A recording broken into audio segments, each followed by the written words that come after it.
How's it going, everybody? It's Sean here, and I'm back today to give you guys my review of the Nike Air Max 1 London.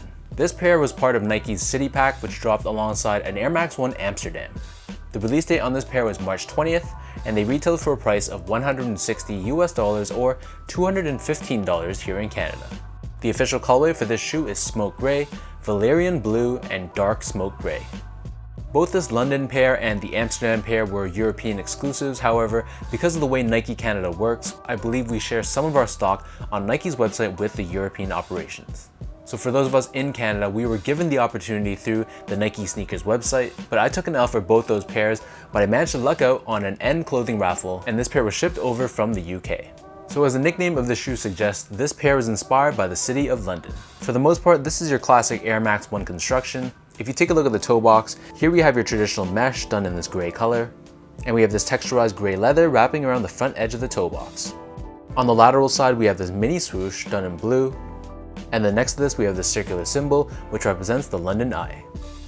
On the medial side of the toe box, we have another icon representing another iconic London structure, and this pointed embroidery is supposed to represent the Shard, which is a famous London tower. As we move downward on the quarter panel, we have this very nice, very soft feeling suede, and this is contrasted with a blue colored swoosh on top. Below this, you'll also notice that the mudguard changes color as well. This is a darker gray compared to the leather found on the toe box. Moving towards the back end of the sneaker, so the mudguard wrapping around the back is done in a black colored corduroy, and then above this we have this dark gray leather with the Nike logo embroidered in blue, and they've also added this curved line which is supposed to represent the River Thames. These come standard with a flat gray style lace, and there is no secondary lace option. And then underneath the laces, we have your signature nylon tongue, but they replace your traditional Air Max tag with a London Air Max tag instead. The inner liner of these shoes has a very suede-like feel to it, which is a nice luxurious upgrade. These come with a gray colored insole, which also has the same liner found on the inner collar of the sneaker, and it's finished off with Nike Air branding on the heel in blue. The upper of these Air Max 1 London sits atop this all-white colored midsole, but underneath the heel, of course, we have this cutaway, which exposes the Nike Air Max unit found within the heel. Turning the shoe over to the bottom, here we have your classic Air Max 1 outsole, which is entirely done in gray. From a sizing standpoint, these pretty much feel and fit exactly like all my other Air Max 1s, so I would recommend going up a half size if you have wide feet. So my feet measures as a true size 10, and I go up to a 10.5 in most of my Nike Air Max 1s, these ones included. If you have normal or narrow width feet, then you can totally go with true to size. Next up, from a comfort standpoint, so despite the fact that this is a special and a very nice looking Air Max 1, the comfort on this shoe is pretty much exactly the same as all my other Air Max 1s. So with that said, it's going to feel very firm on feet, it's going to have a very flat and sturdy feel, but not much from a softness standpoint. Finally, the quality of this shoe was where I was very impressed.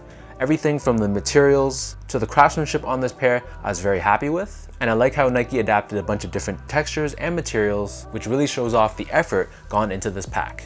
Even things like the shape of the toe, while it wasn't exactly perfect, it wasn't a complete cliff toe like some of the older retro Air Max 1s that we've seen. So really, all in all, not too much to complain about.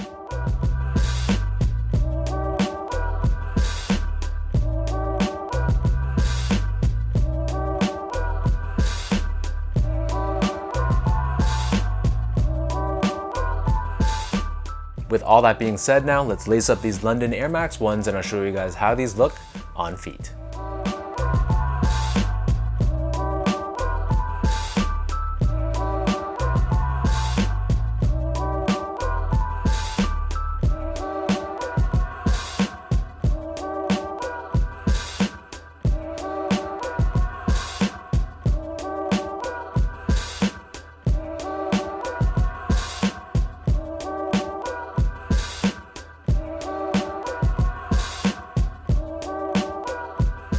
Visually speaking, this is a pair that I really love. In fact, I'm gonna say this is gonna be one of my top pickups of the year, even though it doesn't have the same level of hype that other sneakers like Travis Scott collabs have or Off-White pairs have. Still, this is just a very nice, very well-constructed shoe, and for any Air Max 1 fan out there, I'm sure most of us out there do appreciate this sneaker.